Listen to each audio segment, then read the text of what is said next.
Uy, Juanra, que vienes con el maletín, todos los documentos, con el pelo perfecto colocado. ¿Qué pasa hoy? ¿Estamos acaso en The Good Fight nosotros? No podíamos acabar el confinamiento sin utilizar esta cabecera. La cabecera de nuestra serie, la que nos ha acompañado todos estos días. Ya está, ya todos somos abogados de Chicago. Oye, espera, deja que acabe.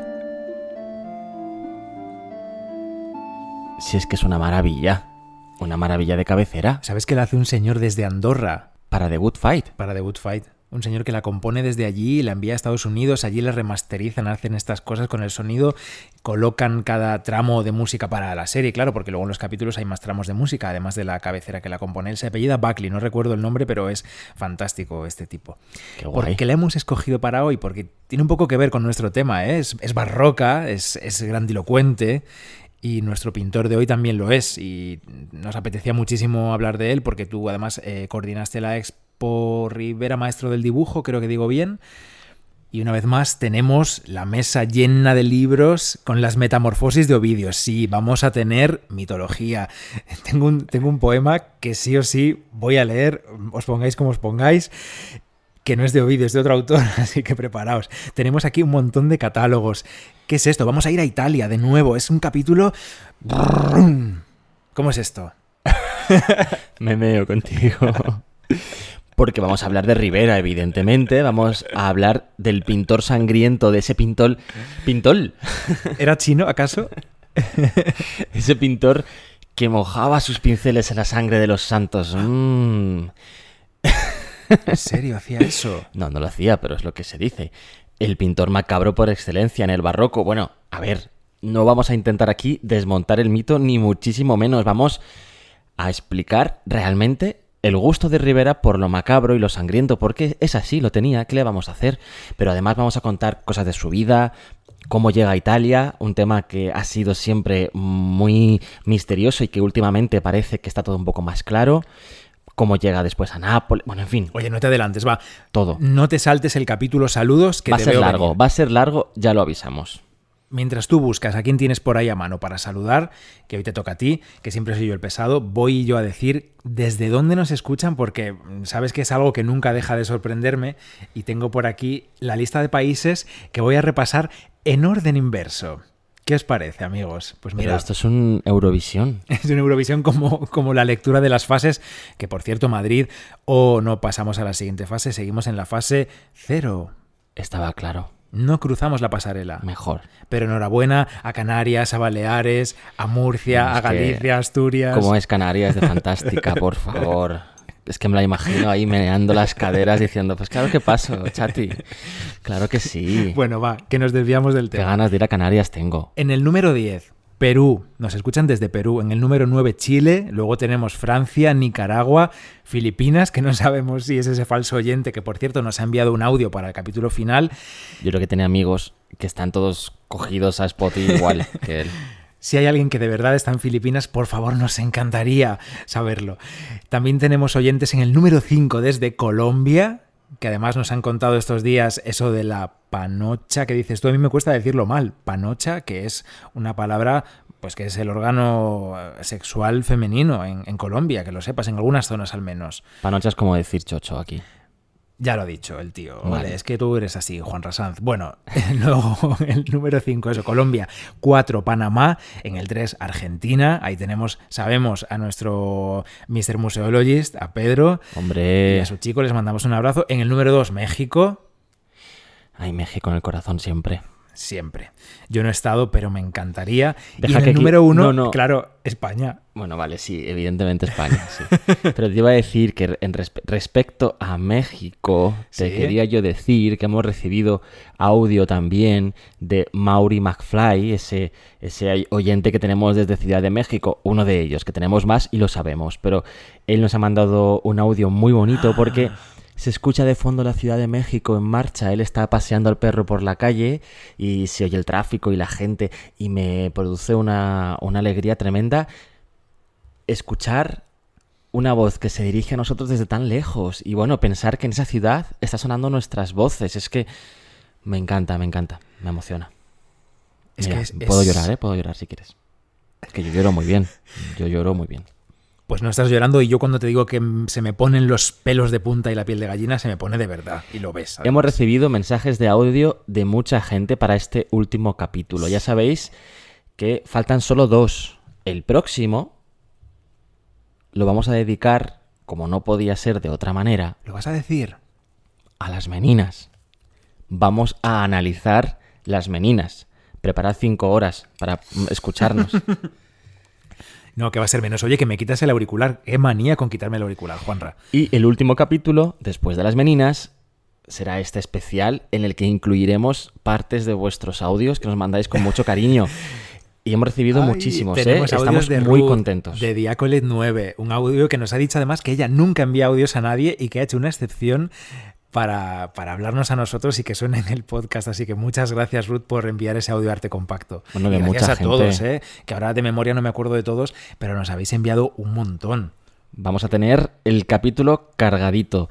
Y además, bueno, ya... Me encanta que suene la gente que nos escucha en arte compacto también, no solo nosotros, que hablamos mogollón, ya hablamos demasiado. Hablamos mucho y tú estás hablando hoy un poco lejos del micrófono. Ves que luego tienes que subir el volumen ahí y no nos apañan. Luego tengo que darme ahí decibelios. Venga para arriba, pues ya me acerco. Espera, que te voy a decir de quién tenemos audios más. Venga, va, te voy a decir algunos nombres. Tenemos de Paula Ferris, por supuesto. De nuestra amiga Paula de Petrer. Nuestra amiga, sí. Pero bueno, eso desde Argentina, desde... Bueno, esa... De Gracia también, de aquí de Madrid, nuestra amiga Gracia. Sí, señorita Venegas, que es esa amiga de nuestro oyente de Filipinas. También tenemos audios de Jesús 40, de Pablo, de Luis Mirrojas...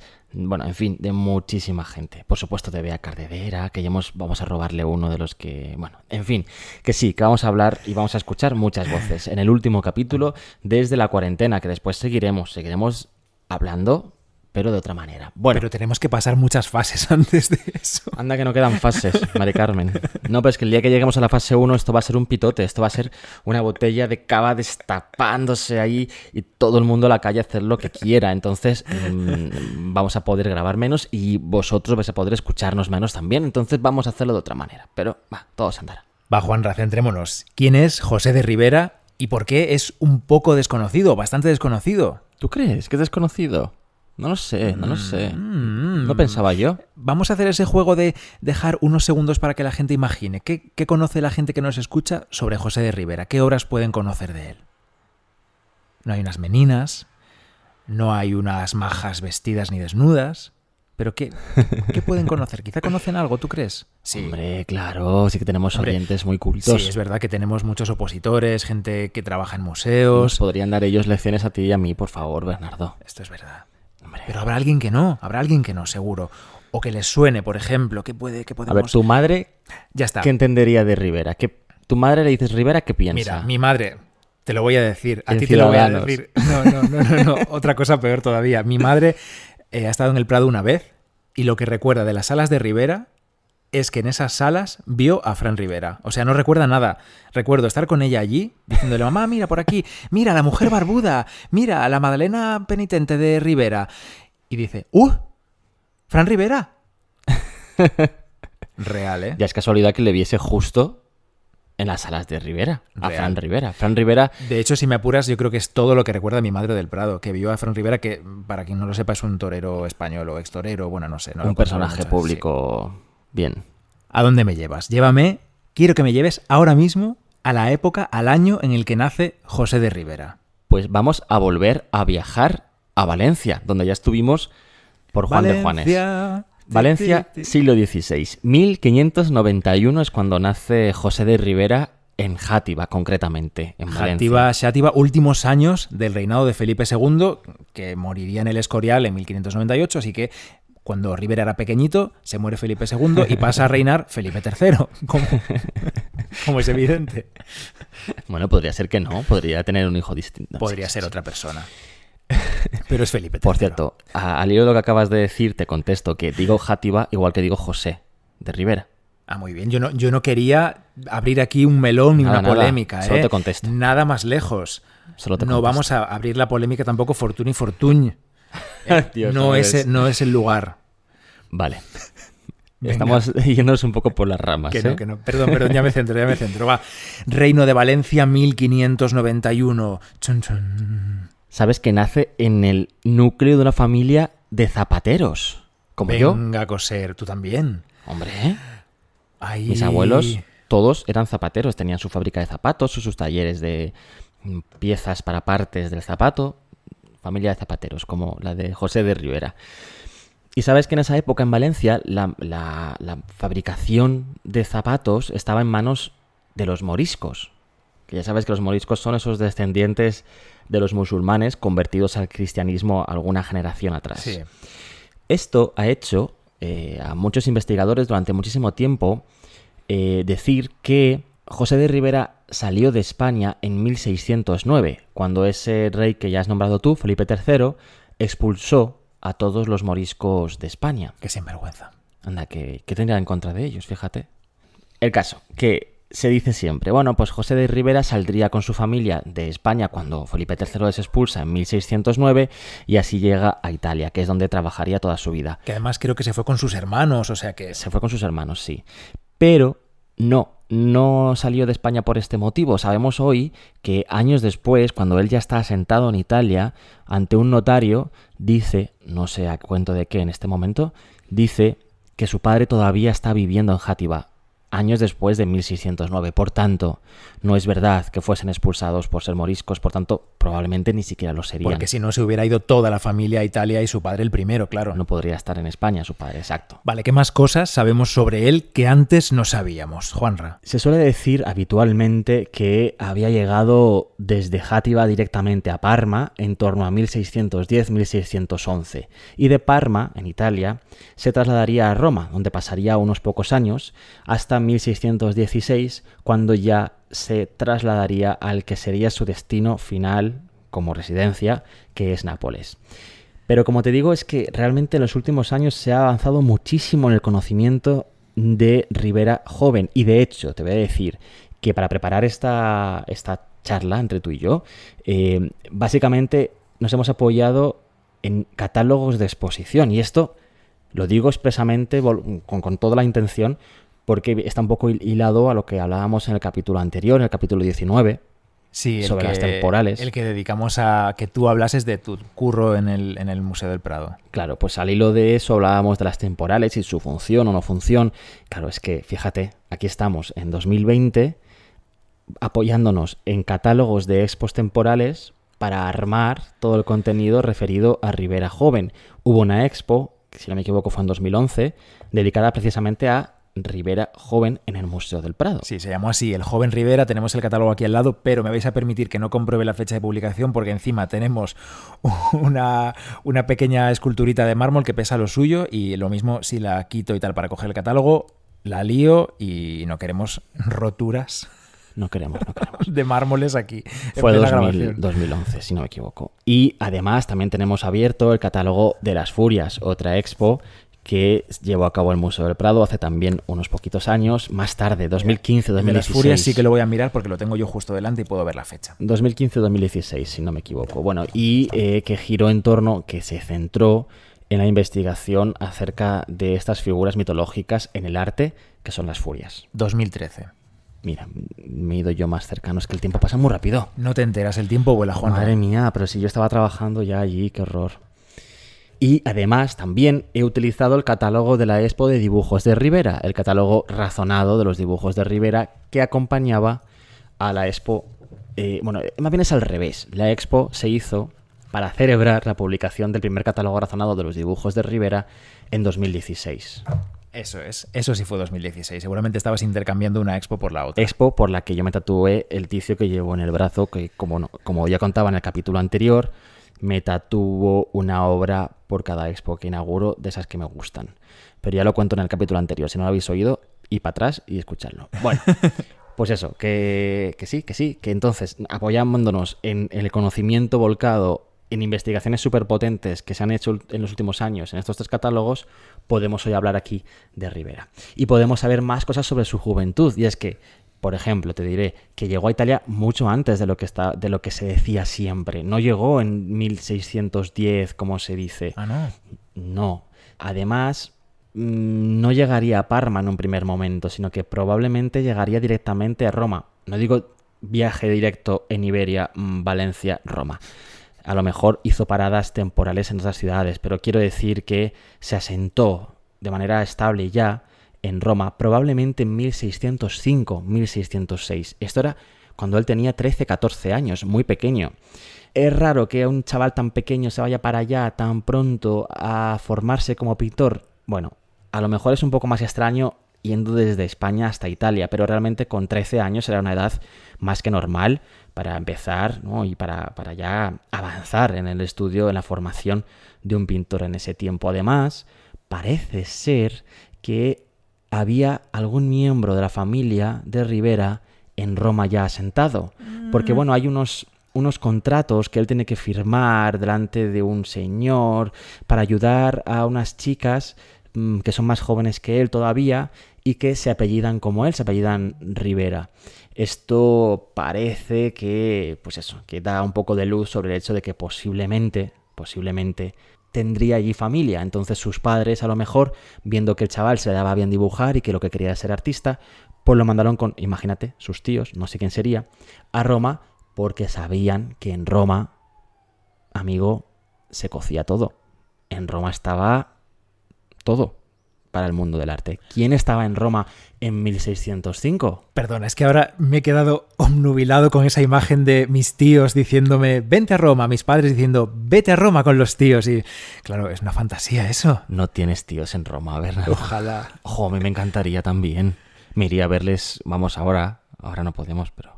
Ay, los tíos de Roma. ¿Quién estaba en Roma en 1605? Tus tíos no estaban. Es que me has pillado en blanco, no sé. ¿Cómo que no sabes? Que sí que sabes. Caravaggio. ¡Ah! Claro, hombre, Caravaggio estaba en Roma todavía en 1605. Caravaggio. Sabemos que deja Roma en 1606, se va huyendo de la justicia de la Santa Sede porque ha asesinado a un hombre y tiene que irse corriendo para que no le pillen. En 1606, digo.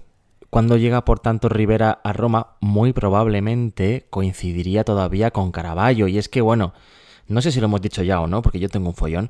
La obra pictórica de Ribera, toda su vida, estaría muy ligada a las novedades que había presentado Caravaggio a principios del siglo XVII. No lo hemos dicho. O sea, el tenebrismo y el naturalismo. O sea, coger figuras del natural, de la vida diaria, de lo que rodeaba a los pintores, y además pintarlas con esos contrastes de luces y de sombras, fondos negros, figuras iluminadas, pues esto, lo que viene siendo el tenebrismo de Caravaggio. Y Ribera lo toma como si fuese su forma de pintar. Su credo, ¿no? Sí, porque claro, él se formaría en Roma. Allí aprendería, como hemos dicho, a dibujar y a pintar. Y claro, pues eso, pues es que se formó probablemente a la sombra de Caravaggio. Quizá incluso le conoció directamente, no lo sabemos. Todo esto, claro, es que son novedades que no se conocían hace un tiempo, ¿eh? Llegaría a Roma, por tanto, en esas épocas y no solamente se formaría gracias al conocimiento de la obra de Caravaggio, también de otros artistas coetáneos, como por ejemplo Guido Reni o Cavaliere d'Arpino. Sí, pero Guido Reni... Yo a Guido Reni, bueno, hemos hablado aquí de él, ya le dedicamos nuestro bonito programa, que se quedaría contento el hombre. Guido Reni era un tío que pintaba más fino, ¿no? Todo colocadito, todo ordenadito. Bueno, cuando digo que vio sus obras y que le marcaron en algo, no quiere decir que lo copiase, ver. O sea, tomaría un poco de uno y de otro, y pues eso, y se formó su propio lenguaje pictórico. Ribera no copia a Caravaggio ni a todos estos que estoy diciendo, sino que entre el conocimiento de todas estas influencias, pues él genera su propio lenguaje pictórico, ¿no? Uh-huh. También de Cavaliere d'Arpino he dicho, que este era un enemigo de Caravaggio que te cagas, pero bueno, esto ya. Pero también el clasicismo, por supuesto. O sea, conoció a Rafael, conoció la estatuaria clásica, el Laoconte, que tanto le marcaría y que después vamos a hablar de ella mucho.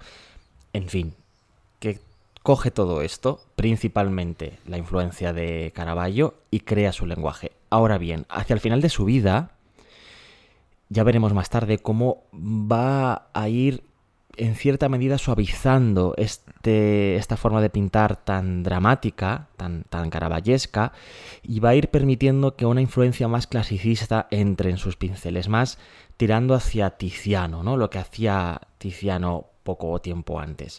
Pero esto, como digo, ya llegaremos a ello cuando estemos centrados en Nápoles. Esta teoría tiene mucho más sentido en su vida, claro, porque cuando entonces llegaría a Parma, ya en 1611, pues claro, llegaría como un pintor ya más formado, que había estado en Roma, que había trabajado o girado en torno a los Farnesio. ¿Por qué digo esto? Porque en Parma va a trabajar para el duque Ranuccio Farnesio. ¿Farnesio es lo mismo que Farnese? Sí, ¿no? Sí. Claro, no trabajas al servicio de esta familia cuando acabas de llegar desde Valencia siendo un Mindundi, ¿no? Entonces ha pasado por Roma ya, ha trabajado en ese entorno de caravallistas y a raíz de ahí conseguiría los contactos necesarios para trabajar para los Farnesio en Parma. No conocemos mucho de lo que hizo en Parma, realmente no hay muchos documentos ni muchísimas obras, tampoco alguna copia de obras desaparecidas, pero bueno, allí sí que sabemos que pudo conocer las obras, por ejemplo, de Correggio, que esto también le marcaría a la hora de pintar. Y eso sí, en junio de 1612... ¿Qué pasa? Es importante esa fecha, me la apunto. Es importante, apúntatela. Junio 1612. Es el primer documento fechado que ubica a Ribera en Roma. Y este documento es... Ya sabes, Juanra, que los documentos es que son muy importantes. Aquí te invitamos a un plató para venir a hablar de José de Ribera, de Giuseppe Ribera, el españoleto. Y si no traes los documentos, aquí no pintas nada. Es que no te volvemos a llamar, ya lo sabes. En esta productora trabajamos así. ¿Ya? ¿Has terminado tu teatrillo? Sí, ya está. Vale. Vete a Masterchef o a Sálvame o algo.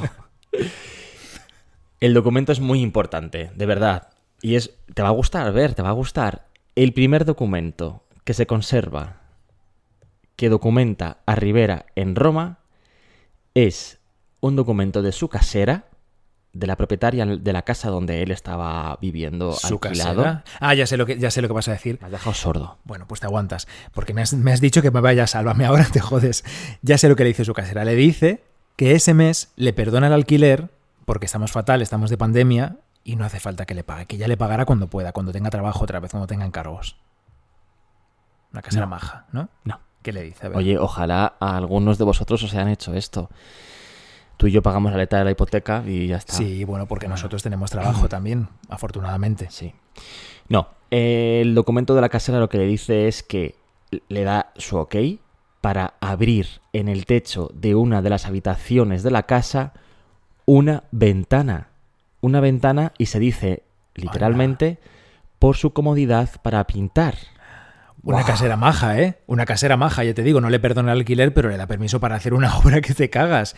¡Qué bonito! Una obra que en sí misma tiene mucho contenido pictórico, quédate con eso, ¿vale? Y es que se abre una ventana en el techo de la habitación para permitir la entrada de la luz natural desde arriba. Qué bonito, tío. Y poder jugar así con la luz, ese tenebrismo que generaría ese foco de luz entrando desde el techo de la habitación y que golpearía sobre los modelos que tendría Ribera en el centro de la habitación. Y esto es algo que no es la primera vez que ocurre en la historia del arte. Está documentado que en 1605 otra casera le estaba diciendo ok a este mismo hecho a otro pintor, a Caravaggio. Caravaggio obtiene permiso de su casero en 1605 para abrir una ventana en su techo. Si es que está todo relacionado aquí. ¿Ves qué importantes son los documentos, Juanra? Si yo te lo digo muy por algo, aunque haga el show, lo digo por algo. Muy importantes. Pues eso, que esta es la importancia de esa... ¡Qué guay! Imagínate esas escenas, esos modelos, esa gente que estaría en la calle, que serían conocidos, otros pintores quizá posando, señoras también, para Caravaggio y para Ribera con esa luz natural que entraba por el techo, que seguro sería mejor a una determinada hora del día para que ellos tuviesen ese efecto que querían. Seguro que estaba pensada la orientación, en qué ventana, o sea, en qué pared abrían esa ventana. Sí, estaría todo pensado. De hecho, es que fíjate cómo la mayoría de cuadros de Ribera o de Caravaggio, bueno, la luz entra desde una parte superior, izquierda, arrojando así contraste lumínico sobre los... El contraste, qué importante. Exacto. Aquí no acaban las relaciones entre Ribera y Caravaggio. No solamente es el estilo, no solamente es que abrió una ventana en el techo igual que el maestro. Hay más relaciones, fíjate. Tenemos un biógrafo de Ribera. Un biógrafo que se llamaba Giulio Mancini, y que era médico papal, era un tío muy importante. No era un cualquiera. No. Bueno, pues en sus cartas, que se escribía con gente, y también en un documento que escribió sobre los pintores, que se llamaba Considerazioni sulla pittura, fatalmente dicho, pero bueno, y que escribió en torno a 1620, poco después de las fechas en las que nos estábamos moviendo. ¿Qué dice este hombre? Hablaba mucho de Ribera.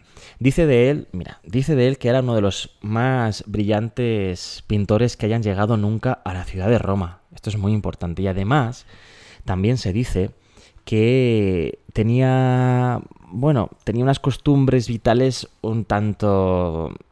Lo sitúa como un nuevo Caravaggio, en todos los sentidos, no solamente en la pintura, sino también en sus costumbres, como digo. Mira, dice, y abro comillas, no tiene tanto exceso en el arte cuanto desvergüenza en el trato con rameras, en el comer, en comportarse como un bribón. Pero bueno. Dice que en su casa siempre había unas 3 prostitutas y una sola cama y un solo plato. O sea, siempre había unas 3 de media. Sí, bueno, habla de detalles incluso de, que dormían a veces una con las piernas en el colchón, porque solo digo que había un solo colchón. Una con las piernas en el colchón, la otra con la cabeza en la almohada, el otro con el culo en no sé dónde. Bueno, es que unas escenas debían ser tal. Y fíjate, un único plato para todos. Y dice otra cosa que es muy bonita dentro de lo que cabe, ¿vale? Dice que el mantel del domingo se convertía en los papeles de dibujo para el resto de la semana. O sea, fíjate cómo, el domingo pondría su mantelito para sus putitas y para él, y cómo ese mantel después, él lo recortaba y lo usaba para dibujar el resto de la semana. Pero me está sorprendiendo muchísimo esto que dices de Ribera. Yo me lo imaginaba un señor más pues creyente, casado. No sabía que había tenido esta juventud de tipo, pues, chunguele. Claro, es que, fíjate, interesante lo que acabas de decir, sin quererlo. Fíjate qué interesante. A lo mejor has querido, ¿no? Claro, se habla de él como un pintor creyente, un pintor muy católico, porque está pintando principalmente en su vida escenas de martirios, de santos. Claro. No, pero es que a lo mejor lo que le interesaba a él no era tanto el santo en sí, sino el cuerpo del santo, el martirio, el sufrimiento, la anatomía, ¿no? La plasmación de esos estudios anatómicos importantes en la pintura, pero no tanto a lo mejor el contenido religioso en sí mismo. Bueno, no lo sabemos. El caso es que todo esto ocurría con él. Esa casera se ganó un trozo de cielo, porque la guerra que le tuvo que dar Ribera como inquilino, no quiero pensar. A ver, es que eso le pasa por alquilar la casa a un estudiante, a un pintorcillo español, jovencito, del entorno de Caravaggio. Ya se sabía que esto iba por mal camino. También dice Mancini otras cosas. Mira, dice que tenía pleitos constantes en la ciudad y que tenía a los mesoneros, panaderos, charcuteros, fruteros y judíos que le llamaban con grandes protestas a su puerta y le mandaban a la 1 de la madrugada ciertas libranzas de recordatorio que se llamaban citaciones. Vamos, que tenía problemones con todo el mundo porque no debería pagar a nadie. Yo no sé, un lío de hombre, un lío. Era un tipo problemático. Sí, de todo lo que acabamos de decir... Era como nuestros vecinos. De todo lo que acabamos de decir... Lo hemos dicho como ligándolo a Caravaggio. Hay una cosa que seguro que algunos han caído, que choca si lo estamos ligando con Caravaggio, y es la costumbre del dibujo. Acabamos de decir que dibujaba toda la semana con esos papeles que sacaba del mantel. Y es que se supone, o eso es lo que siempre se ha dicho, que Caravaggio no dibujaba nada. Que Caravaggio y los caravallistas eran pintores que pintaban a la prima. Tenían el modelo colocado delante, la persona físicamente. Normalmente, pues rameras o pobres de la calle, que colocaban en su estudio en la postura que ellos querían y que pintaban directamente sobre el lienzo, ver. Y sin embargo, fíjate lo que estaban diciendo Mancini de Ribera, que no paraba de dibujar, que estaba toda la semana dibujando sobre ese papel, ¿no? Con técnica seca, con carboncillo, con... Bueno, claro, con lápiz, con lo que utilizase, pero técnica seca sobre papel, que me pregunto yo cuántos de esos trozos de mantel estarían llenos de restos de comida o a saber de qué otro tipo de Calla. Pues sí, es que se habla de él como un dibujante empedernido y es que es así. Se conocen, fíjate, unos 160 dibujos de su mano hoy en día, de los cuales solo unos poquitos son estudios preparatorios para pinturas o estampas. En realidad, O sea, lo que que él dibujaba. hacía era dibujar por la calle, dibujar la figura humana posando en su taller, o incluso lo que imaginaba, ¿no? Pero dibujaba todo el día. Yo siempre digo lo mismo, y es que lo pienso realmente. ¿Cuánto de importante es que se hayan conservado dibujos hasta el día de hoy? Son papeles que son muy frágiles, son técnicas de dibujo que no son permanentes y que sin embargo se han conservado hasta el día de hoy. 400 años después nos han llegado 250 de sus dibujos. Dibujos que además no siempre nacerían con la intención de ser conservados, sino que serían eso, pues documentos que él hacía, papeles que él dibujaba, tomaba notas para después utilizar o no a la hora de pintar. O sea, no serían elementos que muy importantes, ¿no? No tendrían mucha importancia, sino sería más de trabajo. Y fíjate cómo, sin embargo, se han conservado hasta hoy. Alguien los ha querido y los ha cuidado hasta que ha llegado a nuestras manos. Tú tenías ahora mismo en tus manos el libro, el catálogo razonado de los dibujos de Rivera, que decíamos que acompañaba a esa exposición del 2016, que es un tocho considerable. Fantástico catálogo y una gran exposición. Sí, pues además recoge dibujos atribuidos a Rivera sin duda y otros que sí que se duda. En fin, está muy bien. Claro, es que los dibujos casi nunca estaban firmados. Es la propia grafía la que puede ayudar a atribuir los dibujos a un artista. El tema y también la grafía. Porque al final, cuando alguien dibuja, no deja de estar escribiendo. O más bien al revés. Cuando alguien escribe, no deja de estar dibujando.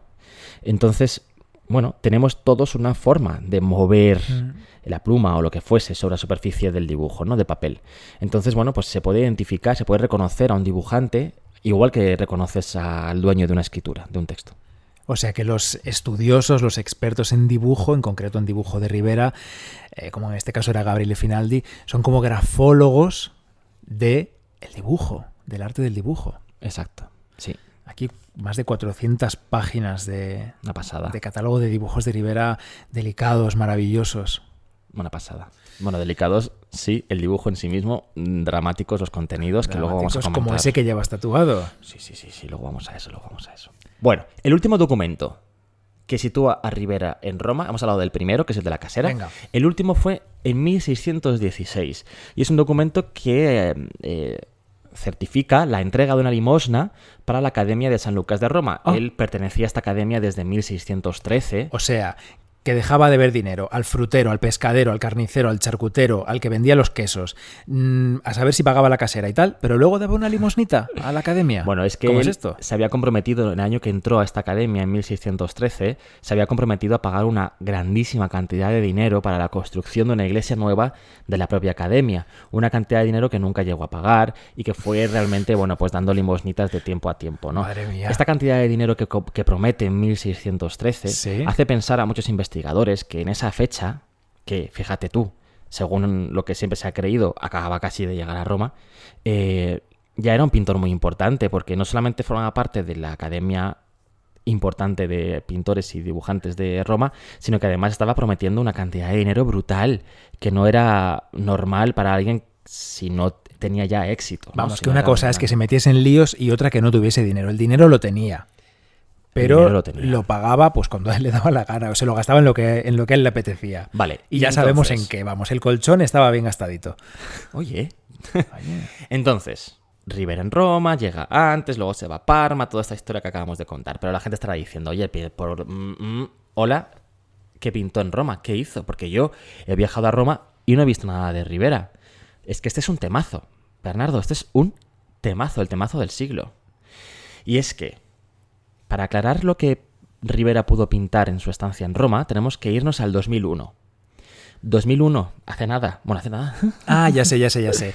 En 2001, el Prado compra una obra que se llama La Resurrección de Lázaro. Me vas a hablar de eso. Sí, la compró en una subasta pública en Nueva York y la compra en medio de una polémica sobre su atribución. Había quien pensaba que podía ser de Rivera esta obra, pero porque no está ni firmada ni fechada, claro. Pero Me he imaginado los periódicos así, ¿sabes? En las rotativas. Taca, taca, taca, taca. Polémica.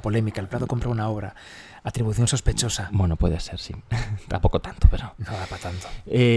Pero había quien pensaba, como digo, que era de Rivera, pero había también quien pensaba que realmente este cuadro pertenecía a un pintor anónimo, alguien que no tenía ni nombre ni apellido, pero que sí que los investigadores le habían atribuido un gran grupo de pinturas.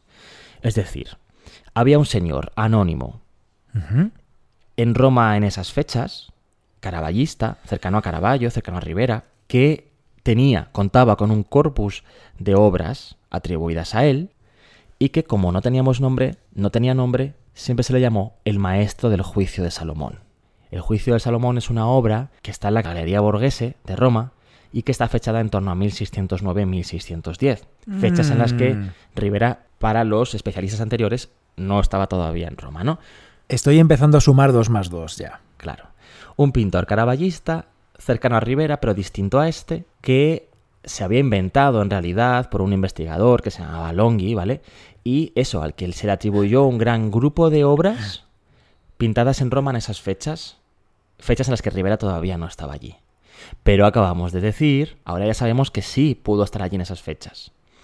En 2002, un investigador italiano muy sabio y muy importante, que se llama Gianni Papi, llegó a la conclusión de que este tal maestro del Juicio de Salomón, ahora quiero un redoble o algo, por favor, era Rivera. Era el Rivera joven. El maestro del Juicio de Salomón y Rivera eran la misma persona, eran como Clark Kent y Superman. Claro, porque tú fíjate, tenemos ya a Rivera en Roma, tenemos a Rivera desde pronto allí, cercano a Caravaggio, con éxito en la Academia de San Luca, no sé qué, no sé cuántos, y no tiene pinturas. O sea, está allí triunfando con una ventana en el techo, contando, no sé qué, y no tenía pinturas hechas por él. ¿Qué pasa? Que es que no firmaba el tío no firmaba, pero sí que pintó, evidentemente. Y todo lo que pintó es lo que se consideraba hasta el año 2002 obra de ese tal maestro del Juicio de Salomón. Bueno, pues así nos quitamos de en medio, el Rivera joven, porque hoy no vamos a hablar de esto principalmente, venimos a hablar de otra cosa. Pero ya hemos hablado. Ya está, sí. Sí, pero no vamos a entrar en obras concretas y tal. Ah, no, porque hoy venimos a hablar de las furias. Vamos hacia las furias. Está, ese es nuestro destino. Ahí está. Luego os diremos lo que son. Sí, porque antes, para eso, tenemos que volver a viajar e irnos a Nápoles. Esto no tiene nada que ver. O sea, se va a otra ciudad, a una ciudad ruidosa, se va a una ciudad Bueno, y Roma sucia, sería muy silenciosa y limpia, ¿no? Pero era la ciudad de los papas. Roma, perdona que te diga. Roma debía ser un asco. Un asco absoluto. Llena de gente, los cruceros... Oh, madre mía. Muertas en las orillas del río. O sea, es que eso sería la leche. Pero sí, efectivamente, Nápoles era la leche. Nápoles era una de las ciudades más grandes de Europa. Creo que era la segunda ciudad más poblada de Europa en ese momento. Tenía 300.000 habitantes, ¿ver? En 1616. Muchísimo. Y claro, pues sí, efectivamente. Tú ya conoces Nápoles a día de hoy como es de ruidosa y de enérgica, ¿no? De fuerte. Sí, es una ciudad del sur, es como una ciudad pues del sur de España, puede ser, ¿no? Ruidosa, con ambiente, con olores, con bullicio, con gente por las calles, no sé cómo explicarte, una ciudad muy viva, en la que pasa de todo el rato están pasando cosas, con callejones. Sí, quizá en el sur español, hoy, sean ciudades más pijas ya, ¿no? Siguen siendo bulliciosas y enérgicas, pero desde un punto de vista fino. Y Nápoles no es fino. Nápoles es pasional. Nápoles es pasión. Nápoles todavía es lo que decíamos, suciedad. Todavía es... Tienes la boca seca, ¿quieres un poquito de agua? Que no, tonto. Nápoles, sí. Pues eso era. Carnal. Y además era un territorio español. Allí estaban gobernando los virreyes de Nápoles, que eran elegidos por el rey de España y que vivían en el Palacio Real de Nápoles. Rivera, que sepas que cuando llega allí en 1616, se muda, se instala en una casa muy, muy, muy cercana al Palacio Real. Él ya va ahí con buena vista. Seguro que dejó sin pagar su mes en Roma, la pobre señora que le dejó abrir la ventana para pintar, y se fue ahí a un casoplón en Nápoles, ahí bien pues casoplón no creo. Ascendiendo. Pero me refiero a que estaba cerca del palacio porque esto a él le interesaba estar cerca de la corte, claro, porque ya iba con ojo, él iba con la intención de conseguir encargos oficiales. De hecho, es que, bueno, él llega justo en el año en el que estaban cambiando el virrey. Anda. Exacto. Estaba uno de salida y entraba uno nuevo. Eso es. Llega a la ciudad a la vez que el nuevo virrey, el tercer duque de Osuna, Pedro Girón. Es muy probable que Rivera hiciese coincidir esto, que no fuese una coincidencia. Claro, él era español, tenía cierta fama en Roma y dijo, a lo mejor consigo encargos de este nuevo virrey, que además es un virrey que era mecenas, sobre todo lo había sido para escritores hasta ese momento. No sé si sabes, seguro que sí, tú, filólogo, que Quevedo era el secretario de este virrey. Ah, pues no lo sabía. Es que yo soy filólogo inglés, Juan. Es verdad. Quevedo a mí... Te queda lejos. Me gusta muchísimo Quevedo, ¿eh? Yo siempre he sido más de Quevedo que de Góngora. Pero me queda en el instituto. Bueno, yo creo que Rivera llega allí con esa intención de triunfar en la corte virreinal y lo va a conseguir muy pronto. Fíjate que nada más llegar, poco después de llegar, o incluso a lo mejor había sido contactado con... No sabemos, pero bueno, conoce a una chica, a una joven, que era hija de Giovanni Bernardino Azzolino. Ajá. Giovanni como yo, Bernardino como tú y Azzolino. Y apellido italiano. Random. Si tuviésemos tú y yo un hijo italiano, sería él. Sería Giovanni Bernardino Azzolino. ¿Y cómo le llamaríamos? Giovanni. Giovanni es un poco largo, ¿no? Pues Dino, de Bernardino. Dino, me gusta Dino. Bueno, vamos a dejar de fantasear. Ay, esta noche he soñado con un bebé. ¿Nuestro? Bueno, vamos a seguir, sí. Sigue. Uy, madre. Era un pintor local, napolitano, con cierta importancia. De hecho, había trabajado ya, aquí está el tema, había trabajado ya para los virreyes, para el virrey anterior, el conde de Lemos. Por lo que, claro, le sirve a Rivera como un puente, como un contacto con la corte, ¿no? Bueno, conoce a esa chica y pronto se casa con ella. Antes del final de 1616 ya se estaba casando con ella, nada más llegar, vamos. Le venía muy bien este contacto, le venía bien que su suegro fuese un artista de éxito en la ciudad y además que tuviese contacto directamente con los virreyes. Claro. Vamos, que Rivera llegó a Nápoles y en Nápoles se convirtió en otra persona, sentó la cabeza al tío. Bueno, eso no lo sabemos tanto, pero bueno, Hombre, que eso es que sí. se casó. Por lo menos de cara al exterior, la fachada era de señor formal ya. No sé yo. Seguro que cambió de manera de vestir, se dejó el pelo así un poquito más largo, rizadito, arreglado. Otra cosa. Estás tú un poco imaginativo de más, ¿eh? Estoy en Nápoles ahora mismo. Bueno, lo que le pasa es que, claro, llega a Nápoles y triunfa enseguida. Se casa con la hija de un pintor importante allí y, claro, él que pinta súper guay y que además viene con esa moda, la moda nueva, que es el caravallismo, que es la forma de pintar de Caravaggio. Bueno, pues es que llega allí y triunfa como San Miguel, enseguida, nada más llegar. Y además, claro, en una zona española, él es español, bueno, pues todo bien. Tan bien que en 1617, un año después de llegar, ya había sido nombrado pintor del virrey, aunque sea el pintor personal de él, ¿no? Y pinta ya en ese año obras para él, para este virrey, probablemente un San Sebastián, un San Pedro Penitente y un San Jerónimo, obras que están ahora en Osuna, en Sevilla. Y bueno, pues que es que este señor, el virrey, el duque de Osuna, el tercero, sabes que acabó en la cárcel en Madrid, porque, bueno, al llegar Felipe IV al trono, se lo cargó, lo trajo a la cárcel a Madrid y allí muere. Su viuda fue la que donó estas obras que Rivera había pintado para él a la Colegiata de Osuna, donde hoy están todavía. Pero bueno, él moriría, el duque, en 1624, súper prontito, aquí además en la cárcel de Barajas. Bueno, todo un drama. ¿Y a dónde me quieres llevar ahora? Después de este spin-off. Bueno, nada, pues hacemos un repaso rapidito por la obra de Rivera en Nápoles, por cómo evoluciona allí y qué es lo que hace allí, ¿no? Ya lo tenemos asentado allí. Lo tenemos con su mujer, conociendo a la corte y trabajando para ellos, algo que nunca dejaría de hacer, además. Y bueno, consiguió muchos contactos buenos, ¿eh? También, por ejemplo, un tal Marco Antonio Doria, un noble muy importante, muy amigo de Azzolino, y que además había encargado una obra a Caravaggio, cuando Caravaggio pasa por Nápoles de vuelta a Roma, porque sabes, ya dijimos, que Caravaggio había pasado por Nápoles huyendo de Roma y después también volviendo hacia Roma, y que allí pinta alguna cosita. Y, por ejemplo, le encargan el San Martirio de Santa Úrsula, una obra espectacular de Caravaggio, que le encarga a Marcantonio Doria, hombre que también le encarga a Rivera cosas nada más llegar. Bueno, es que los Doria son una familia importante. Esta familia que luego dio pie a la actual Galería Doria Pamphili, que fue resultado de la unión entre la familia Doria y la familia Pamphili, dos familias muy importantes de Italia. Exacto. A Rivera le encargan, por ejemplo, la Lamentación sobre el cuerpo de Cristo muerto, esa que está hoy en la National Gallery de Londres y que conocemos tú y yo.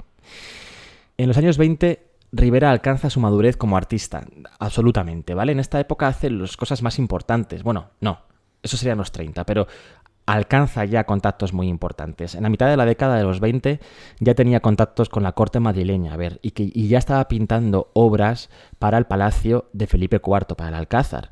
Obras que se perdieron todas en el incendio de 1734, por ejemplo, un Sansón y Dalila o un David y Goliat, que sabemos que están documentadas en el Alcázar porque a Felipe IV le molaría las obras de Rivera también, por supuesto.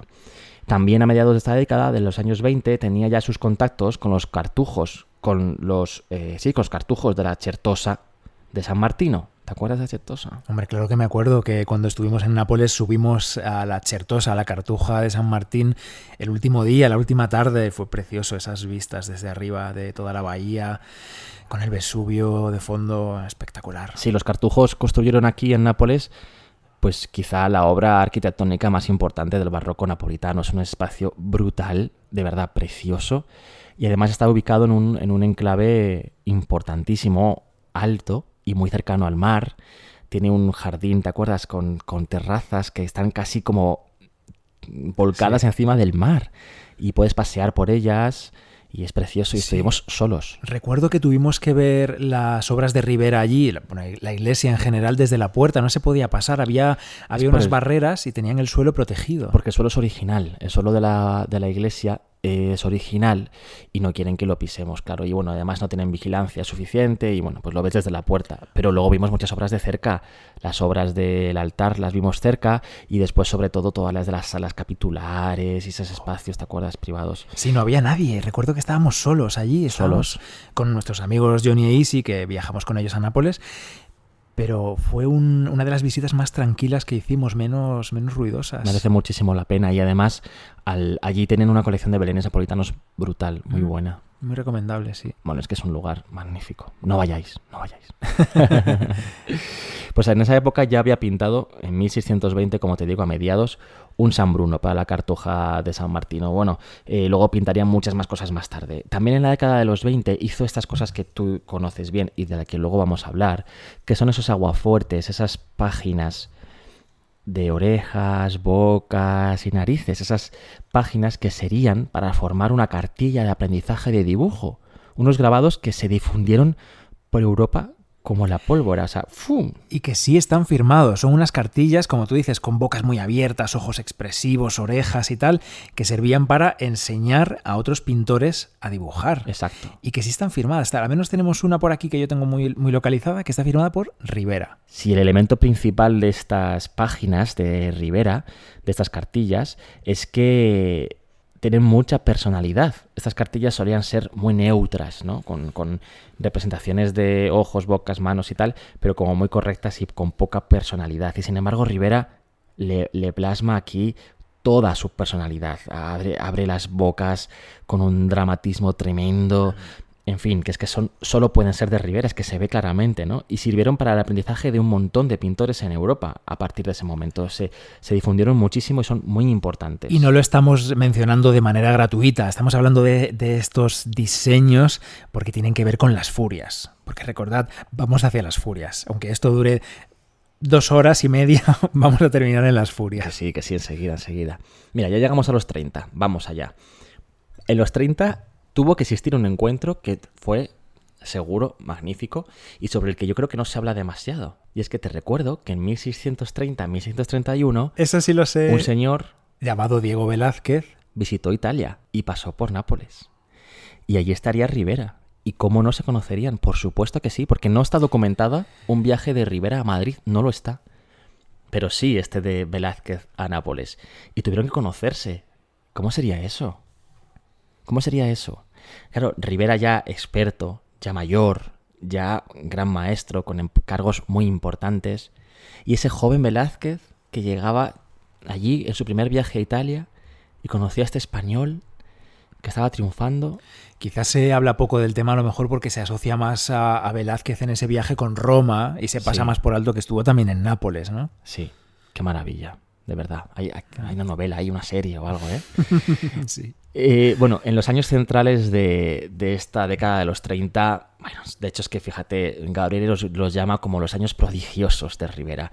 Ahí hace sus grandes obras, y las obras más importantes, que coinciden con el virreinato de Manuel de Fonseca y Zúñiga, sexto conde de Monterrey, que estuvo entre 1631 y 37. Y esto es importante por algo en sus obras. Sí, porque estas obras que te digo, tan obras maestras, son las que este virrey le encarga para su fundación en Salamanca, este convento e iglesia de los Agustinas Recoletas, donde todavía están allí los Riveras espectaculares, la enorme Inmaculada Concepción, que es una barbaridad. Pues yo he estado en Salamanca y no he visto eso. Claro, es que está cerrado casi siempre. Se puede entrar, se puede conseguir ver, pero no es fácil. Hay que ir a Salamanca a ver. Me lo voy a apuntar ya en la lista que tenemos de sitios de estos de hay que ir, pero hay que avisar antes y tal, para que nos abran. Y allí podemos hacer un capítulo, grabar allí directamente, hablando de estos Riveras, ya que hoy solo vamos a mencionarlos. Bueno, hace esta Inmaculada Concepción para ellos, pero también hace otras cosas. Por ejemplo, el Apolo y Marcias, dos versiones del Apolo y Marcias brutales de 1637. Una de ellas está en el Capodimonte de Nápoles, también lo vimos. Apolo y Marcias lo vimos en Nápoles y lo vimos antes en el Prado juntos, en la Expo Rivera Maestro del Dibujo, precisamente. Yo creo Expo en la que nos conocimos, que las primeras palabras que tú y yo nos cruzamos en persona fueron delante de este cuadro. Esa es la exclusiva. Tengo los pelos de punta ahora mismo otra vez. Esto Lola paga por ello. Ese cuadro es espectacular. Espectacular. Y también pinta la Piedad, la famosa Piedad de la Cartuja de San Martino de Nápoles. Bueno, en fin. Maravilla, maravilla. Se conserva de este grupo de dibujos, de este grupo de pinturas. ¿Sabes qué pasa? Te he puesto nervioso yo con mis energías. Es que me está dando rabia ahora mismo no haber dedicado este capítulo a Apolo y Marcias en vez de las Furias. Pero como hemos preparado las Furias, pues vamos a hablar de las Furias, ya está. Perdón, sigue Juanra. Vamos a Nápoles y hablamos delante de este cuadro y ya está. Varios dibujos se conservan preparatorios para estas pinturas. No era habitual, pero de ellos sí que se conservan. También los trajimos para Rivera Maestro del Dibujo y se colgaron allí al lado del Apolo y Marcias. Sí.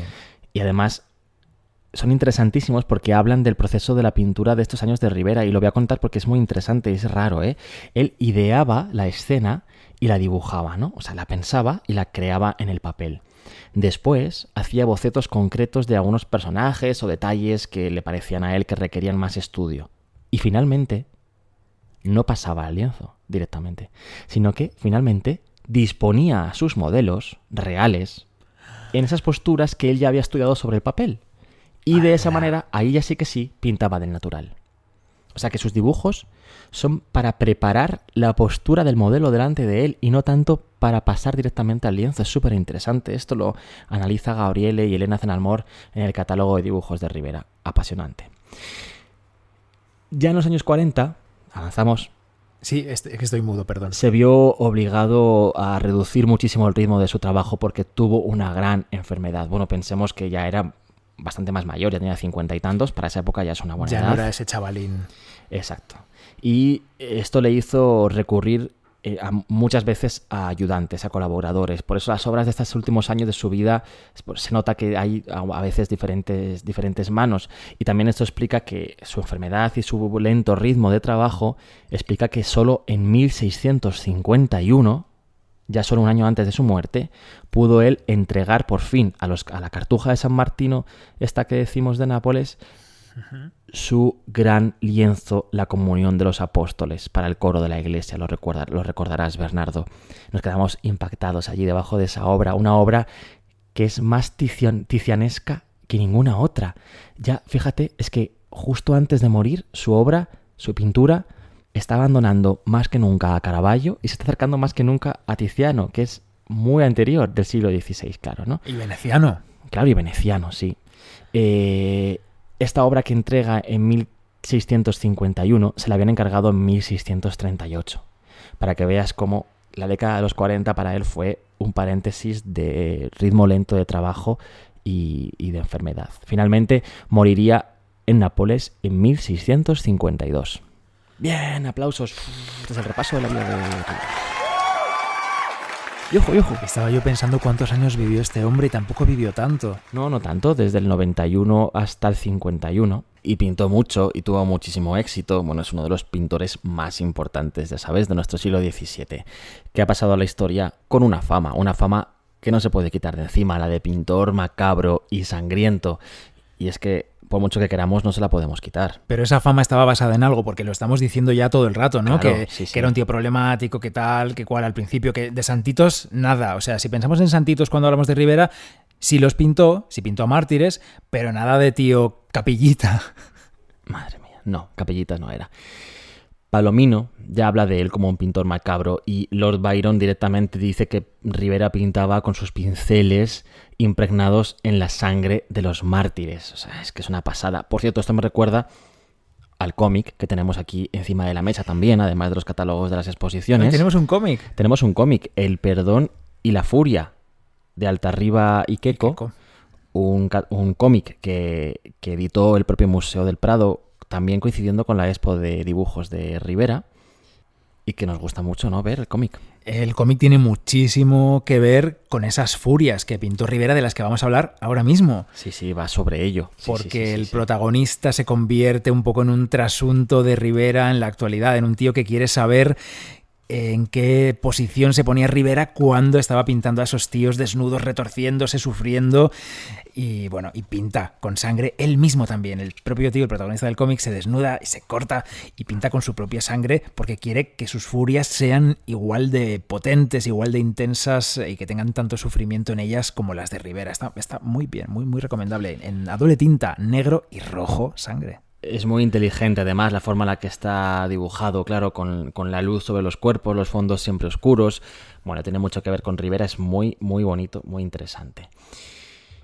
Pues sí, la fascinación de Rivera por representar este tipo de bestialidades y de suplicios hizo eso, pues que desde el siglo XVIII, como decíamos, es que ya está estigmatizado con la imagen de artista cruel y sádico. A ver, como dices, es verdad, pero también hay que relativizar e intentar no relacionar ese contenido de sus cuadros con su persona, que tampoco, vale, que tuviese un poco de revueltas en Roma porque no pagaba mucho, no quiere decir que sea un sádico, nunca mató a nadie, que sepamos. Eso sí, es verdad que, como decía antes, se conservan un montón de dibujos suyos y muchos de ellos, incluyen asuntos de este tipo, en los que, bueno, Rivera dibujaba con fascinación escenas macabras que veía por la calle, como ahora vamos a ver. Es cierto, por tanto, que mostró gusto por estos temas, eso es así. Pero, bueno, lo que te digo, la personalidad es otra cosa distinta. De todos modos, esto no fue una cosa suya sola exclusivamente. Ya desde la segunda mitad del siglo XVI se fue extendiendo esa idea de que una obra de arte también podía dar cabida a un asunto desagradable y hacerlo además de un modo atractivo.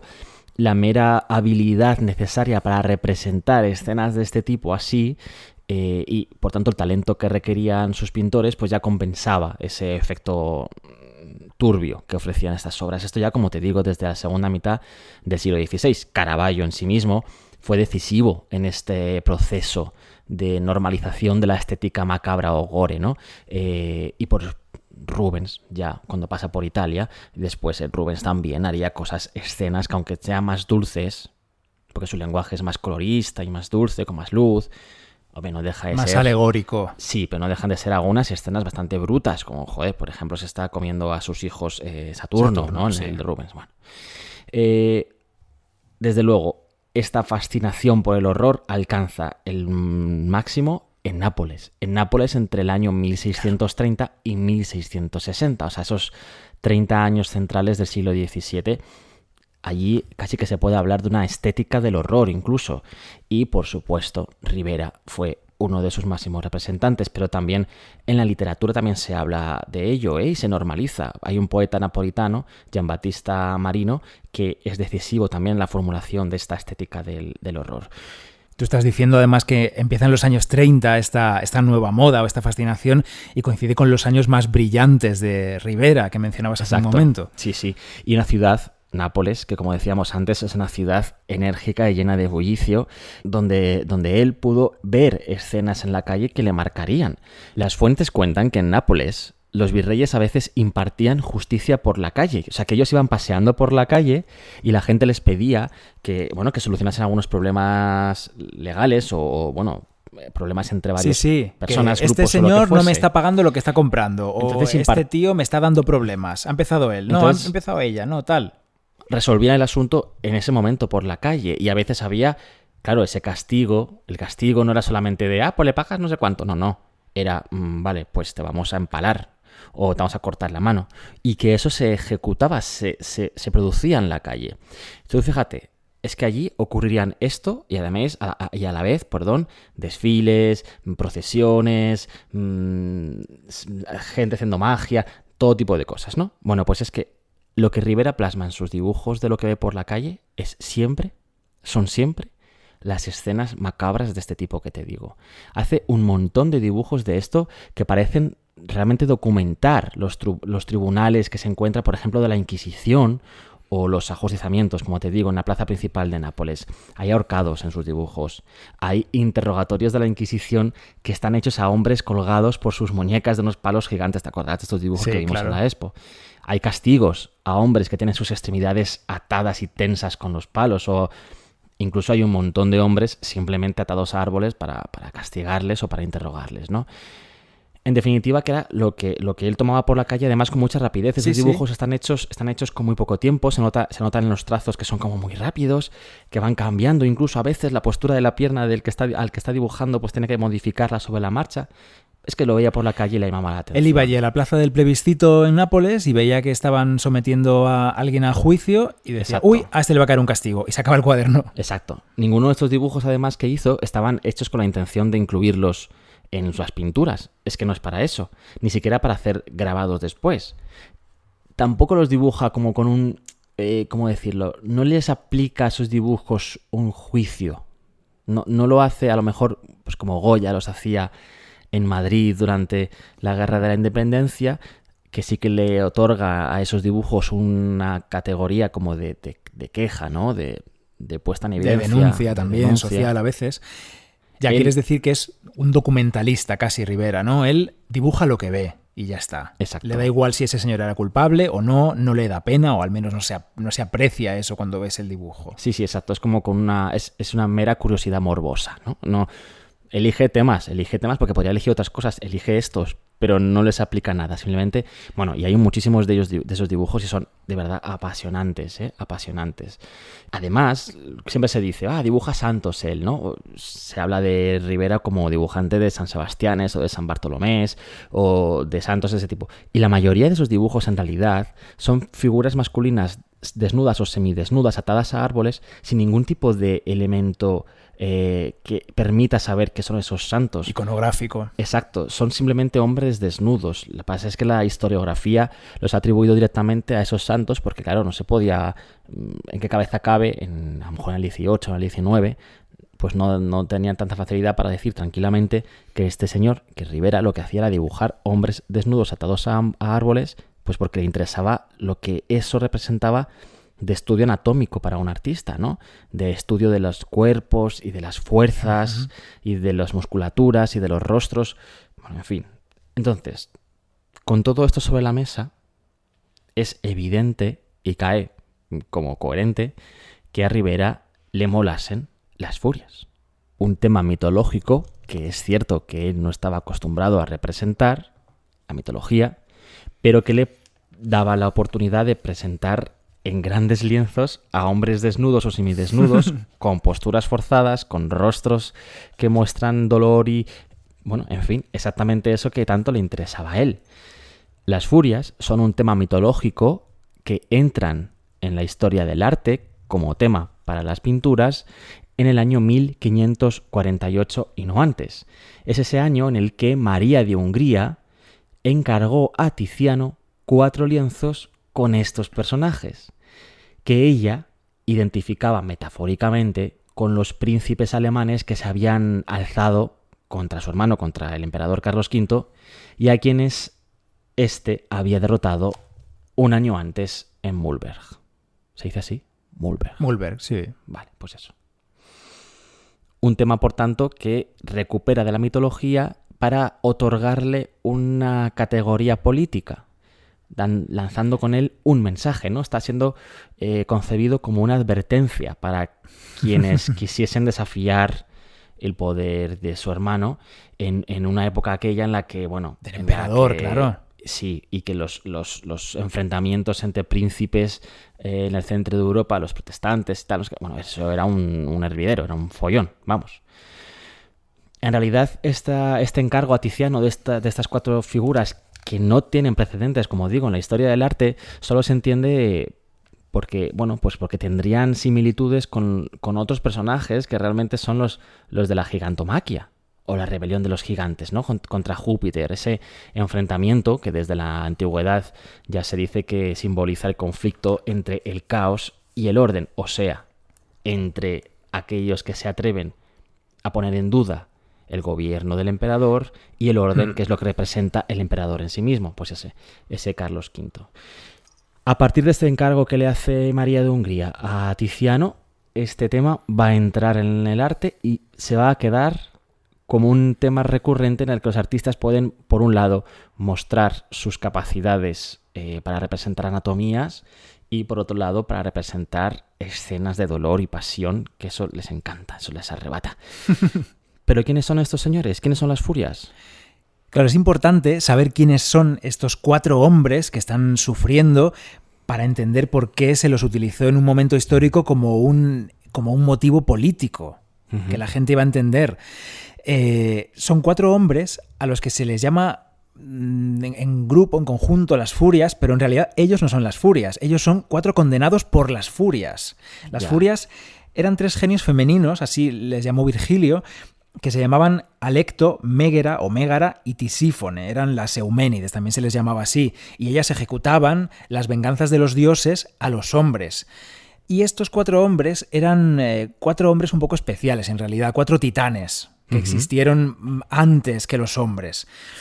Te voy a decir sus nombres, ¿vale? Son 4, como estábamos diciendo: Ixión, Tántalo, Sísifo y Ticio. Vale, entonces, un segundo, que yo me aclare. Lo que ocurre con el nombre de las furias es una confusión, digamos, histórica. Se atribuye aquí en España la palabra furias a estos 4 personajes masculinos, mientras que en realidad en las fuentes clásicas lo que son las furias son las mujeres que castigaban a los hombres por orden de los dioses, ¿no? Eso es. Y sin embargo, lo que aquí conocemos como furias son esos 4 hombres que son castigados por los dioses. Sí, pero además solo en España. Sí, vale, perfecto. De hecho, a las furias de Tiziano que pintó para María de Hungría, en el contexto anglosajón se les llama, en español, las furias, de furias. Ya, claro. Pero ellos son los 4 condenados. Perfecto.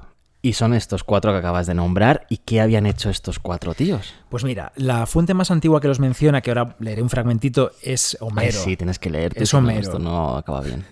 Siglo VI a.C. Pero por resumir un poquito quiénes eran... Homero que no Homer. Sabes que, Juanra, los 4 tenían algo en común: Sísifo, Tántalo, Ticio e Ixión, y era que eran personas cercanas a los dioses. Digamos que los dioses les dieron un espacio en sus palacios, en los lugares que habitaban ellos. Y los 4 se aprovecharon de esto para hablar en contra de los dioses o para obrar en contra de ellos. Empiezo con Sísifo. Sísifo era un hombre astuto y sabio, pero también se dice de él que era avaro y mentiroso. Lo que hizo, su pecado fue, de este hombre que fue además rey de Corinto, su pecado fue delatar al dios Asopo, decirle que Zeus había raptado a su hija, a Egina. Que era algo que este hombre sabía, este dios, Asopo, pero lo que no sabía era que el rapto lo había hecho Zeus. Entonces Sísifo aprovechó su circunstancia de persona cercana a Zeus y lo traicionó. ¿Cuál fue su castigo? Subir eternamente una pendiente, una montaña, con una piedra a la espalda. No una piedra pequeñita, una buena piedra. Una gran piedra. Y una vez que llegaba arriba, esa piedra rodaba, caía y tenía que volver a subir con esa piedra. Es un castigo que a veces se interpreta como el afán del hombre por alcanzar la sabiduría, que nunca acaba, que siempre vuelve a empezar, porque nunca consigue ser sabio realmente, y también con el sol que sale por la mañana, se eleva en el horizonte y vuelve a esconderse. Qué bonito. Este es Sísifo. Luego tenemos a Tántalo. Tántalo raptó a Ganímedes, por ejemplo, reveló secretos que conoció porque estaba comiendo sentado a la mesa de los dioses. Tántalo fue también rey, fue el rey de Lidia. Y en un momento, esto de raptar a Ganímedes y revelar secretos no fue el motivo por el que lo castigaron. El problema es que en un momento en el que los dioses le pidieron alojamiento en uno de sus palacios, les acogió, pero no tenía alimento suficiente para darles de comer. Entonces el tío les puso de comer a su propio hijo, a Pélope. Al hijo de él mismo. Sí, a su hijo. Dijo, no tengo nada que ponerles a los dioses. Un huevo frito, Pélope, ven para acá. Y se lo puso en la mesa. ¿Y esto le molestó a los dioses? Les molestó y lo castigaron por esto. Lo castigaron porque les dio de comer a su hijo. ¿Y cuál fue su castigo?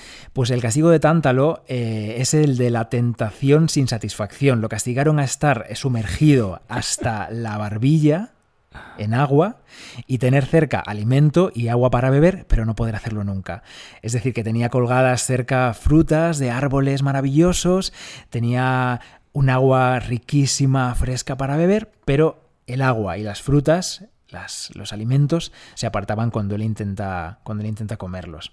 Parece que el lago Karagol, que es un lago que está en Turquía, es el lago concreto en el que estaba sumergido Tántalo castigado. Qué crueldad máxima. Ahí en el Hades. Dios. Sí, luego viene Ticio. Ese me lo sé. Tengo por aquí su ficha. Ticio intentó violar a una mujer, a Latona, la amante de Zeus. Y claro, es que si intentas violar a la amante de Zeus, chico, pues el problema te lo estás buscando tú mismo. Es que ¿por qué se meten con Zeus? Yo no lo puedo entender. Además era la madre de Apolo, ¿sabes? La madre de Apolo. Es que no hay que meterse con esa gente. Entonces el castigo de Ticio fue que eternamente... Bueno, y tampoco hay que violar a nadie nunca, en cualquier caso, o sea, quien sea. Claro, nunca. Su castigo fue eternamente recibir a 2 buitres o 2 águilas, cambia según la fuente, según la versión, que comían su hígado. Venían, devoraban su hígado, ese hígado se regenera y al día siguiente de nuevo esos pájaros le atacaban y volvían a comer su hígado. ¿Sabes por qué el hígado y no otra cosa? Porque es el órgano de la lujuria, ¿no? Donde está la lujuria, se creía. Exacto. El de la pasión sexual. Qué fuerte. Nos queda uno. Nos queda mi favorito. Venga. Que es Ixión. Ixión primero sufrió una cosa que fue la violación de Zeus, de su mujer, pero como Zeus tenía carta blanca y claro, pues oye, es que Zeus era el dios de los dioses, podía hacer lo que le diera la gana. O sea, que Zeus violó a la mujer de Ixión. Sí, le pasó esto, pero claro, por esto no le castigaron porque él violó o intentó violar a la mujer de Zeus, a Juno, a la diosa Hera. Ya le vale. Ixión, que también era un tío muy importante, era el rey de los lapitas.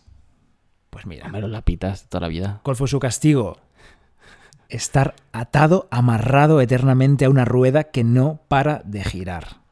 Atado de pies y manos. Ese sería claramente, para mí, el peor castigo, sin duda alguna. A mí me pones una fruta cerca y yo no intento cogerla. Yo intentaría coger un bollo, pero una fruta no. Pero lo del hígado, mal también, claro. Y lo de subir la cuesta, fatal. Pero dar vueltas pero en una te pones rueda. cacha subiendo la cuesta, ¿Sabes además. Claro, lo que yo me piedra. mareo? ¿Sabes lo que yo me mareo con cualquier cosa? Sí, lo sé. ¡Ay, mía! En los coches la noria, no. ahí En los venga. coches no me mareo, normalmente. No, pero en la noria no Y puedes. tampoco en los aviones y nada. Pero una noria, yo me subo a la noria. Y vamos, es que para mí la imagen de la noria es como lo más cruel que existe en el mundo. No, hay otra cosa peor. El barco pirata de las ferias. El barco pirata este que hace movimiento péndulo. Yo ahí me subo y no me ves más nunca. A menos no del color mío. O sea, madre mía. Vomito seguro. Oye, te voy a leer un poquito de Homero, porque como decía, es la fuente más antigua que menciona a estos hombres. Claro. El único al que no menciona es a Ixión, no aparece en la Odisea. Me pero encanta la los forma otros que tres tienes de sí. callarme. Oye, te voy a leer un poco, Homero. No, para no Deja irnos- de hablar de vómito. Para no irlos tanto por las ramas, hombre. Dale. Mira, dice, estaba dándose un paseo por el Hades, Ulises, y cuenta esto, dice, vi a Ticio, al hijo de la tierra augusta, yaciendo en el suelo. Estaba tendido a lo largo de 9 yugadas y 2 águilas posadas a sus costados le roían el hígado, penetrando en sus entrañas. Pero él no conseguía apartarlas con sus manos, pues había violado a la esposa augusta de Zeus, cuando ésta se dirigía a Pito a través del hermoso Panopeo. También vi a Tántalo, que soportaba pesados dolores en pie dentro del lago.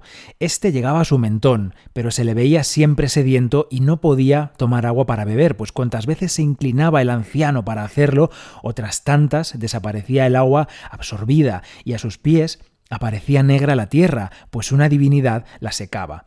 También había altos árboles que dejaban caer su fruto desde lo alto, perales, manzanos de hermoso fruto, dulces higueras y verdeantes olivos, pero cuando el anciano intentaba asirlas con sus manos, el viento las impulsaba hacia las oscuras nubes. Qué bonito. Nos falta Sísifo. Y vi a Sísifo, que soportaba pesados dolores, llevando una enorme piedra entre sus brazos, hacía fuerza apoyándose con manos y pies y empujaba la piedra hacia arriba, hacia la cumbre, pero cuando iba a trasponer la cresta, una poderosa fuerza le hacía volver una y otra vez y rodaba hacia la llanura la desvergonzada piedra. Sin embargo, él la empujaba de nuevo con sus músculos en tensión y el sudor se deslizaba por sus miembros y el polvo caía de su cabeza. ¡Wow! ¡Qué bonito! Ahí estaban los tres sufriendo. Aparecen más condenados. No había solo estos personajes. Como decimos, en Las Furias se escoge a estos 4, a estos 3 que hemos mencionado más Ixión. Homero menciona a otros, pero luego pasan a la historia como Ticio, Ixión, Tántalo y Sísifo, como los 4 condenados de Las Furias. Que estaban ahí en el Hades recibiendo sus como castigos. Los 4 palos de la baraja. Con las verdaderas furias, que son esas mujeres supervisando que esos castigos nunca dejasen de funcionar. Las dominatrix. Me encantan esas mujeres, se merecen una serie o algo, ¿eh? Sí. Bien, pues hasta aquí tu explicación entonces de lo que son las furias, ¿no? Nos hemos enterado ya. ¿Puedo leerte a Ixión, que está en otra fuente, que está en Píndaro de Tebas? ¿Quién es este señor? ¿Quién es Píndaro de Tebas? ¿Y ese señor quién es? Yo no he escuchado en mi vida eso. Te has inventado. Pues Píndaro de Tebas es un poeta del siglo V a.C. y menciona a Ixión en la Pítica II y empieza a contar la historia por el final, por el castigo que recibe este hombre. Como ya le conocéis, no hace falta que repita lo que hizo, pero lo vais a ir descubriendo en los versos de este poema, así que ya os va a sonar. Dice: por mandato de los dioses, cuentan que Ixión les va diciendo a los mortales mientras gira de un lado a otro en rueda alada: honrad al bienhechor, pagándole las deudas con gentil correspondencia. Y bien aprendido lo tuvo, porque tras haber tenido una dulce existencia entre los benévolos hijos de Cronos, entre los dioses, no soportó una dicha duradera. Cuando con mente enloquecida, con sus locas entrañas, a Hera deseó, a la diosa Juno, Hera que en suerte correspondía al lecho de Zeus, abundante de goces. Pero su indómita pasión a violenta ceguera lo lanzó. Pronto sufrió merecido castigo ese hombre, se ganó un suplicio excepcional. 2 fueron las faltas que le acarrearon su castigo. Una, que fue el primero entre los mortales que derramó taimadamente sangre de su estirpe, la sangre fraterna, y la otra, tentar a la esposa de Zeus en sus espaciosas alcobas. Y aquí Juanra viene el susto. La ceguera se apodera, se adueña de Ixión y no le va a dejar de reconocer este engaño que Zeus le ha preparado. Dice Píndaro: en pos de un dulce señuelo compartió, ignorante, su lecho con una nube, una imagen, en fin, que se asemeja en su forma a la más excelsa de las celestiales, a la altísima hija de Cronos, a Hera, la diosa Juno. Como engaño, la formaron para él las manos de Zeus, hermosa perdición. Y aquí viene el castigo. Y la cadena de cuádruple radio se fabricó para sí él mismo, su propia ruina. Y en irrompibles lazos que anudan miembros cayendo, asumió transmitir el mensaje bien conocido. En cuanto a esa nube, con la forma de la diosa, la imagen sola, desasistida de las gracias, parió un único hijo, monstruoso, una estirpe insolente que ni entre los hombres encuentra honor ni en los espacios de los dioses, porque de esa unión entre Ixión y esa nube que tenía la forma de la mujer de Zeus, de Hera o de Juno, nació ese ser de doble naturaleza, con cabeza y torso de hombre y patas de caballo. ¿Sabes quién es ya, no? Ah, sí. Dice Píndaro, lo describe además, que es el centauro. Claro. Que es el nombre que le puso la persona que lo crió. Y condenado también estuvo el centauro luego a mezclarse con yeguas, con seres que tampoco eran de su especie. Esa ibris, esa desmesura erótica del padre permanece en el hijo y en todos los centauros. Madre mía. Fíjate. De hecho, sí, el centauro es una imagen muy sensual, sexual, claro, cargada de erotismo, vamos. Igual que está cargada de erotismo esa rueda, ¿no? Imagínate, ese hombre atado de pies, como decíamos, por los tobillos y por las manos, boca arriba, extendido, en una rueda de 4 radios, como dice. Es una imagen también erótica, porque se hablaba de Ixión como un seductor. Bueno, creo que tiene que ver el castigo con cómo era ese hombre, ese semidios, ese titán. Está claro que son temas muy cargados de contenido y que además, claro, son súper atractivos en cuanto a la representación, porque ofrece la posibilidad a los pintores de representar casi como lo más difícil, ¿no? La dificultad máxima en el arte, ¿no? Eran, pues eso, figuras enormes de hombres desnudos y que se tienden a representar además con unos complicadísimos escorzos, con unas posturas complicadas y difíciles, claro, y que además les obligaba a plasmar pues el dolor extremo, un tema pues muy interesante en esa época, claro. Es que presenta, como dice Falomir en su catálogo sobre las furias, 2 conceptos claves en la representación ya desde 1548, cuando Tiziano pinta las que le encarga María de Hungría. Esos 2 conceptos son los de varietas, es decir, la variedad de actitudes y movimientos en los personajes, y el concepto de los affetti, que significa pues la representación de los estados de ánimo, en este caso pues el dolor extremo. Estos 2 conceptos que son claves para la dificultad, ¿no? Claves para mostrar la gran capacidad que un pintor tenía de enfrentarse a un tema complejo como esto. Esto hace que, bueno, que los grandes pintores de esta época los eligen para eso, para mostrar su talento. Y esto lo harían hasta 1680, más o menos. A partir de 1680, estos temas se apartan un poquito y empiezan a ocupar otros temas esta misma categoría de dificultad, ¿no? Antes que Tiziano no lo había pintado nadie con importancia. Bueno, solo hay un referente para Tiziano respecto al Ticio, que es un dibujo que Miguel Ángel había hecho en 1532 para su para su amante, para su amado, Tommaso de Cavalieri. Un dibujo que le regala junto a otro, un rapto de Ganímedes, y que en realidad aquí están cargados de otro contenido distinto al que le va a atribuir María de Hungría con ese concepto político, ¿no? La inspiración para Miguel Ángel, la principal, sería el Laoconte, claro, evidentemente. A partir de este momento, los siguientes artistas que quieren representar las furias van a basarse en estas 2 cosas principalmente, en el Laoconte y en el propio Miguel Ángel. Hay que decir que Miguel Ángel estaba presente en el momento en el que se desentierra el Laoconte, que a mí esto siempre me parece algo que no hay que dejar de recordar, que el Laoconte es una escultura clásica de mármol que se encontró en una excavación. Sí. Y que en ese momento llaman a Miguel Ángel, que era un artista que era la hostia en aquel momento en el Renacimiento, y le dicen, oye, ven aquí, ayúdenos a desenterrar esto y a identificar lo que es. Sí. Y a partir de ahí eso afecta a lo que él hace. Afecta a lo que hacen todos los artistas, claro, porque aparece esa escultura en un momento en el que la antigüedad clásica es una referencia absoluta para las artes y la cultura, y aparece esa escultura en la que se representa la agonía y un grito, varios gritos que casi se pueden escuchar delante de esa escultura. Una escena además muy natural, con las figuras moviéndose de manera muy natural y muy anatómicamente, ¿cómo decirlo? Evidentes y orgánicas, sí, también. Bueno, en cualquier caso son referencias para siempre y que no pueden serlo de otra manera también para representar estos temas, que son unos temas, de nuevo, con unas figuras que están gritando y con unos cuerpos que se están retorciendo igual que los del Laoconte. El Laoconte que está en el Vaticano.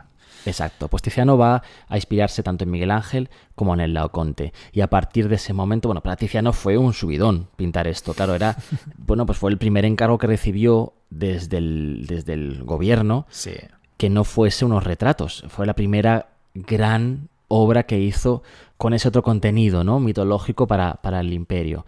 Y que además, claro, es que formalmente eran complicadas, eran unas grandes composiciones de una sola figura, pero que exigían, como decimos, esa gran monumentalidad y esa plasmación de los sentimientos de sufrimiento, ¿no? Déjame contarte aquí una cosa, una cita que viene al caso. Claro, Dili. Sobre la mitología. Es una cita de Albert Camus que dice: los mitos están hechos para que la imaginación los anime.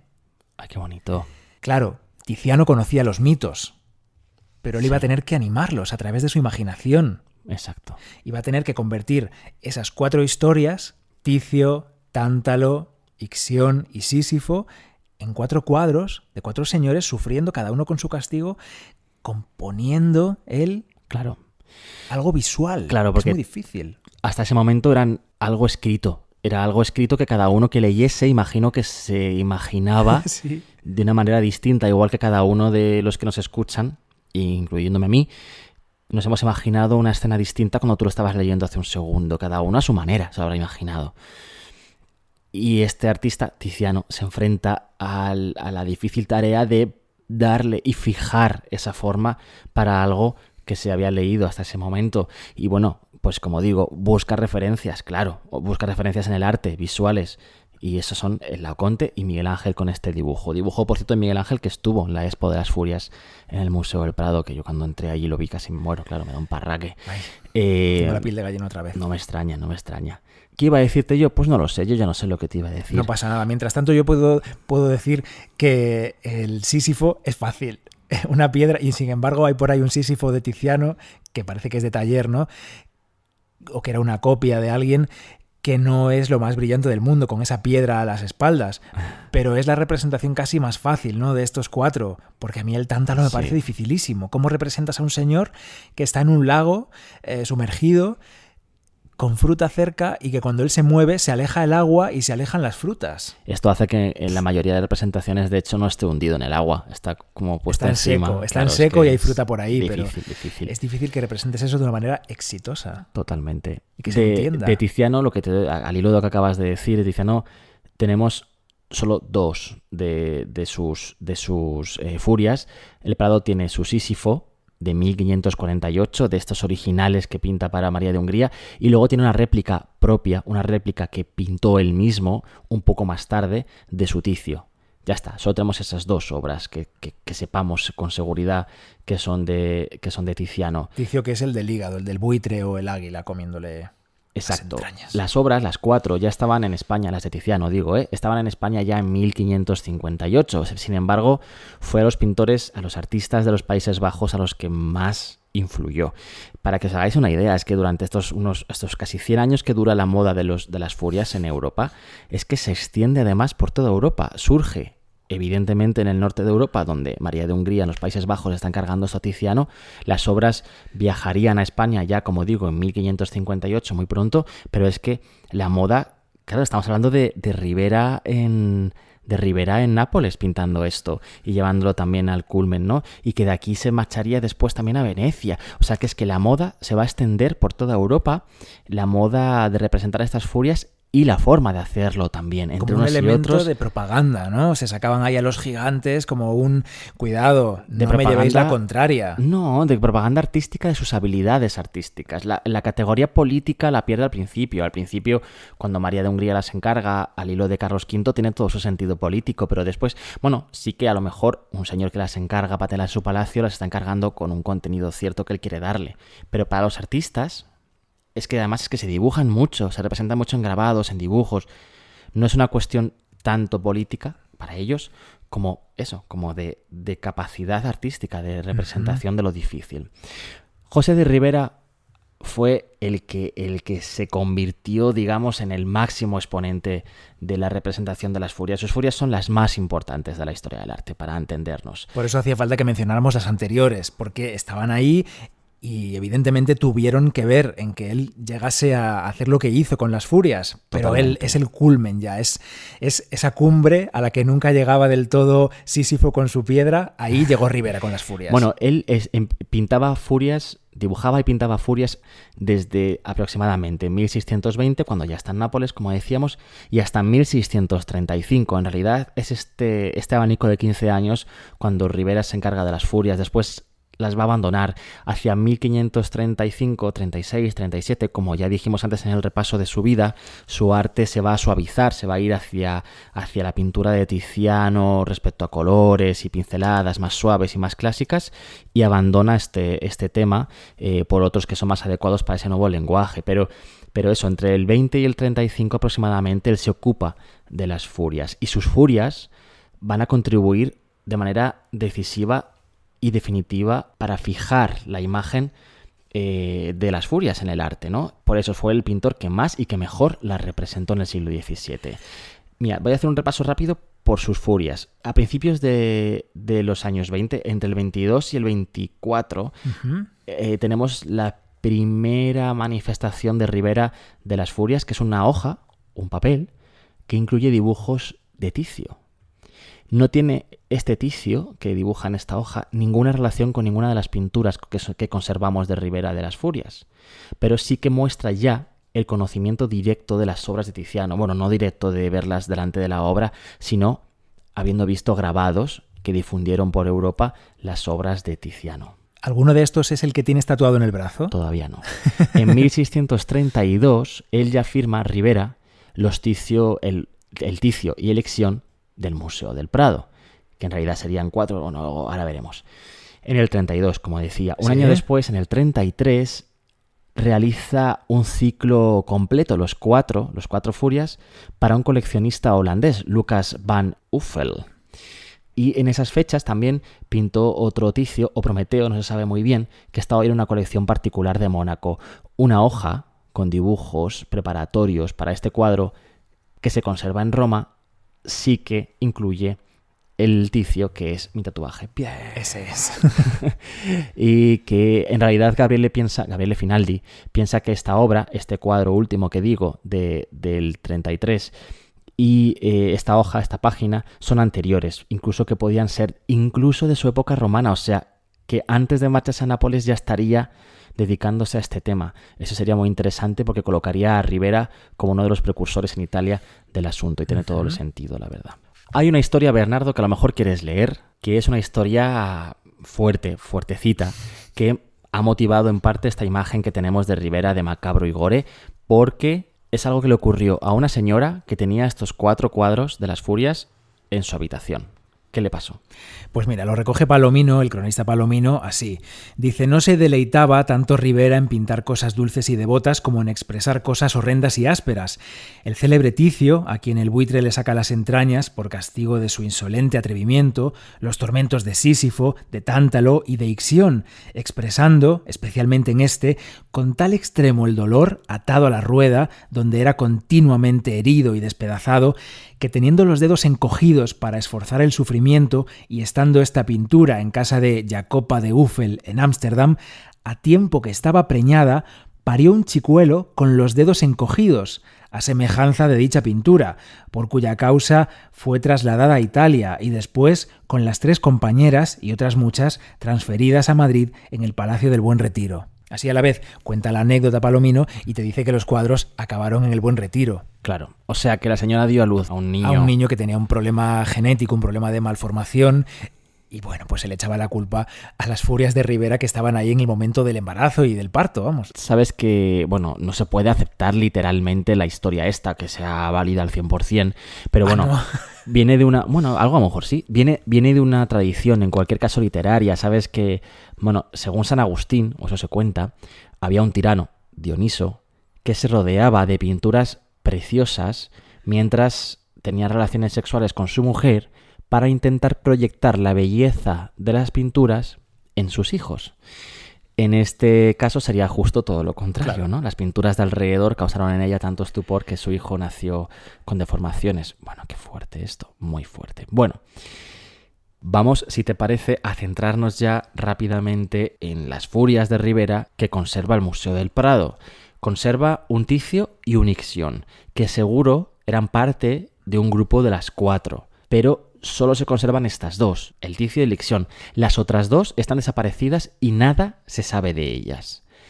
Esta serie de 4 no es la misma serie que pintó para ese señor holandés cuya mujer tuvo este problema con sus hijos. Con su hijo. No son esas 4, no. Estas 2, además, que dice Juanra, son las que están colgadas ahora en la puerta de Goya Alta, en esa sala circular, donde está en el centro Carlos V y el Furor, que además tienen mucho que ver. Por eso están ahí colgadas las furias y la escultura de Carlos V en el centro con el Furor a sus pies, aterrorizado, encadenado. Pues sí, estas 4 obras, de las que solo, como digo, insisto, se conservan 2, fueron seguramente encargadas directamente a Ribera en Nápoles para el rey, para Felipe IV, para decorar el Palacio del Buen Retiro. aquí en Madrid. Demuestran el conocimiento de las versiones de Tiziano sin ninguna duda, vamos, y algunas otras también del centro de Europa. ¿Qué hace Rivera para representar estas figuras? Lo que primero llama la atención, desde mi punto de vista, es que las figuras están en un primerísimo plano de unos lienzos tremendamente grandes que, sin embargo, se quedan pequeños para contener estas figuras en su interior. Son lienzos enormes en los que no caben esas figuras porque son aún más grandes y son monumentales, brutalmente monumentales. Los ubica en unos espacios desnudos, completamente oscuros, casi sin ningún elemento más que las propias figuras y lo básico para comprender sus castigos. Y como digo, las figuras casi no caben en el espacio, parece que están empujando los límites del lienzo para que crezca un poco, porque el propio espacio del lienzo agobia a las figuras, casi que forma parte del castigo, el agobio que les causa los límites del lienzo a estas figuras que por sus posiciones en esos grandes escorzos parece que se van a caer sobre el espectador, realmente causan estupor en el espectador.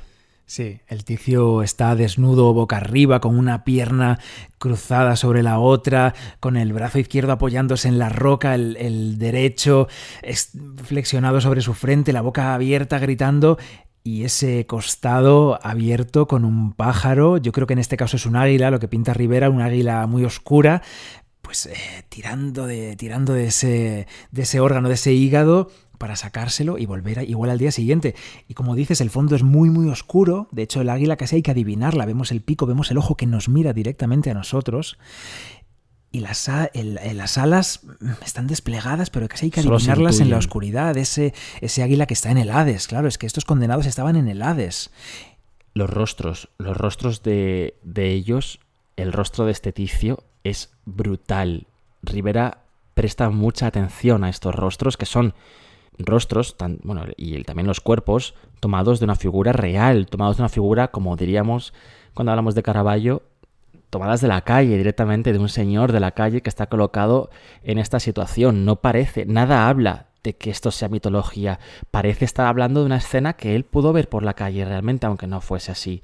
Detalla enormemente las arrugas, como dices, la piel de esos personajes y los rasgos del rostro, que son brutalmente dramáticos, casi los que más de cualquier otra furia, ¿no?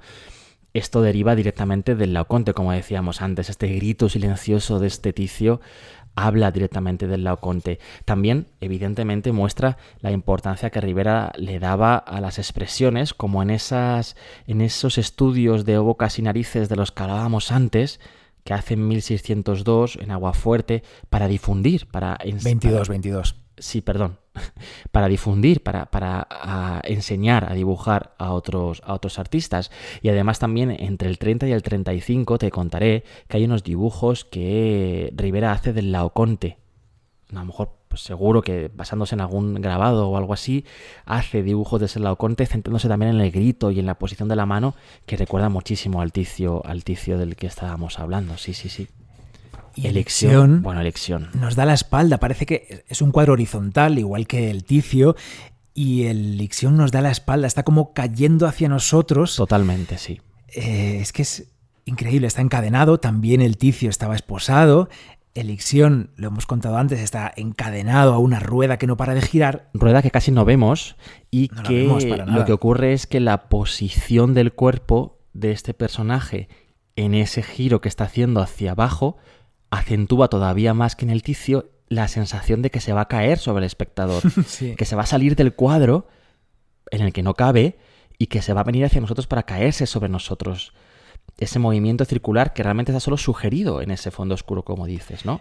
Y esa otra cosa a la que tú ibas a ir, ¿no? Que es realmente lo más importante del cuadro. Sí, porque si tú te fijas en el cuadro, hay un personaje que nos está mirando y es la única cara que vemos en realidad. Y es la cara de un verdugo, de un sátiro, que es el que está infligiendo el castigo a ese Ixión que gira. Y es algo que se inventa Rivera, porque no aparece en ningún texto, en ninguna fuente literaria. No es una de esas Euménides, de esas 3 mujeres que eran las que controlaban que los castigos se ejecutaran bien. Es un tipo que está haciendo girar la rueda y que nos está mirando con las orejas puntiagudas ahí en la parte baja del lienzo. Además tiene elementos mitológicos en su cuerpo. Tiene las orejas afiladas y también tiene cuernos. Fíjate, la boca abierta y vemos su lengua. Está pegando un grito también. No es silencioso. Es un verdugo que está diciendo: jódete, este es el castigo, ten cuidado. Y su ojo. El ojo del verdugo que nos mira lleno como de rabia y humedecido, con lágrima, no de llorar, sino con lágrima de rabia y de fuerza. Nos mira como el águila del Ticio a nosotros. Pero esta mirada es aún más brutal, aún más tremenda. Es tremendo. Esa boca sin dientes. Yo no puedo dejar de pensar, viendo esto, en Caravaggio. No puedo dejar de pensar en esas cabezas de Goliat cortadas, con ese grito congelado, o en la cabeza de la medusa en el escudo que pinta y que está en su Uffizi. En cualquier caso, mucho que ver con Caravaggio, desde luego. Y así vamos a lo pictórico, aunque siempre desde una foto es muy difícil de apreciar. No es lo mismo que tener los cuadros delante, pero fíjate en la pincelada, en cómo estira la oreja de este arrastrando sátiro, la pintura nada más. Arrastrando la pintura para convertir la oreja en algo puntiagudo, y funciona perfectamente. En los pliegues de la frente, en las patas de gallo de este hombre. O en el caso del Ixión, del personaje que está de espaldas girando terrorífico en esta rueda alada, que decía Píndaro, en los pliegues del cuello. Es una posición que tuvo que ver en alguien. Bueno, es que tenía el modelo delante, colocaría el modelo delante y lo copiaría tal cual, efectivamente, claro. Y eso se nota, se transmite la realidad, el realismo de esta escena, a pesar de ser un tema mitológico. Es muy realista, es muy algo que podría estar viéndole en la calle dibujando en su cuaderno. Sí, fíjate que Rivera, como no le caben los pies, no pinta los pies en el lienzo, porque es verdad que está constreñido este Ixión en el lienzo, le pinta una cadena cruzando el muslo y las esposas en la muñeca que vemos, la del brazo que está extendido casi en la esquina inferior derecha del cuadro. Es brutal, con el mismo fondo negro en el Hades, igual que el Ticio. Tremendos, brutales. Tenéis que ir al Prado y fijaros en estas 2 obras que están en esa rotonda alta de Goya. Que además, como están colgadas altas, facilitan esa impresión de que se te caen encima estos condenados. Estarían pintadas con ese tamaño, estarían pintadas probablemente para estar en alto y para impresionar a quien las viese, desde luego, como un aviso de la monarquía, ¿no? Hacia sus enemigos, a sus posibles enemigos. Claro, porque Carlos V era Zeus, tío. Tras Rivera, muchos otros artistas pintaron furias, pero nadie dejó de incorporar lo enseñado por Rivera en sus obras. Se difundieron en grabados, se difundieron en dibujos y fueron muy importantes. También hay excepciones y obras distintas, ¿no? ¿Ver? Sí, porque estos 4 hombres siempre aparecen representados por separado, o casi siempre. No forman un conjunto, porque como decíamos antes, son 4 condenados que forman parte de un grupo más amplio, pero se escogen a estos 4 como parte de ese grupo que llamamos las Furias, ¿no? Hay un cuadro de Giovanni Battista Langhetti, no sé aquí si lo he pronunciado bien o no, pero bueno, pinta a los 4. Él en realidad pone en primer plano a Ixión, esposado ahí a la rueda que ya conocemos, con unas serpientes además que le pinta y un paño de pureza azul, escoge no pintarlo desnudo y hay por ahí una sábana azul al viento. Pero debajo del precipicio en el que está Ixión ahí atado a la rueda, hay un Caronte, que es un personaje que los oyentes de Arte Compacto conocen bien. Ese Caronte, ese ser que llevaba las almas al otro mundo. ¿A quién maneja mi barca? No la vamos a volver a poner. No. Pues ese Caronte, musculado además, que está pintado aquí, está remando, está con ese palo, remando en su barca, y dentro de su barca hay 3 personajes. ¿Adivinas quiénes son? Míralos. Ahí está Ticio, mira, con el aquí está águila Ticio o el tumbadito, buitre, con ese águila comiéndole el hígado. Aquí al otro lado de Caronte, entre sus piernas, en realidad, intentando beber el agua de la laguna Estigia, está Tántalo, y el agua se aparta de él. ¿Y Sísifo? Y aquí está Sísifo, dentro de la barca también, con el pedrolo a sus espaldas. Bueno, todos en la barca de Caronte, menos Ixión, que está aquí en la roca, en el precipicio. Es verdad que la iconografía es curiosa, pero el cuadro es brutal, ¿eh? El cuadro tiene una fuerza. Oye, ¿sabes que hay un momento que cuenta Ovidio en las Metamorfosis? Yo no puedo cerrar esto sin leer las Metamorfosis, en el que los castigos se paran y dejan de ejecutarse. No será por una pandemia o algo, ¿no? Una cuarentena. Pues es por algo más bonito, es por esa visita al Hades que hace Orfeo. Uno de los pocos seres con vida que visita el Hades, como ya decíamos en alguna ocasión. Y que luego vuelve. No lo hemos contado, ¿no? Sí. De hecho, pusimos la música de la ópera. Es verdad, de Orfeo y Eurídice. Exacto. Pues en esa visita que hace Orfeo al inframundo para rescatar a Eurídice, los castigos se paran y Ovidio lo cuenta así. Mientras él tañía las cuerdas que acompañan su canto, las almas sin sangre lloraban, y Tántalo no trató de alcanzar la huidiza agua, y la rueda de Ixión se quedó parada. Y las aves no desgarraron el hígado, y las bélides desatendieron sus vasijas, y te sentaste en tu roca, Sísifo.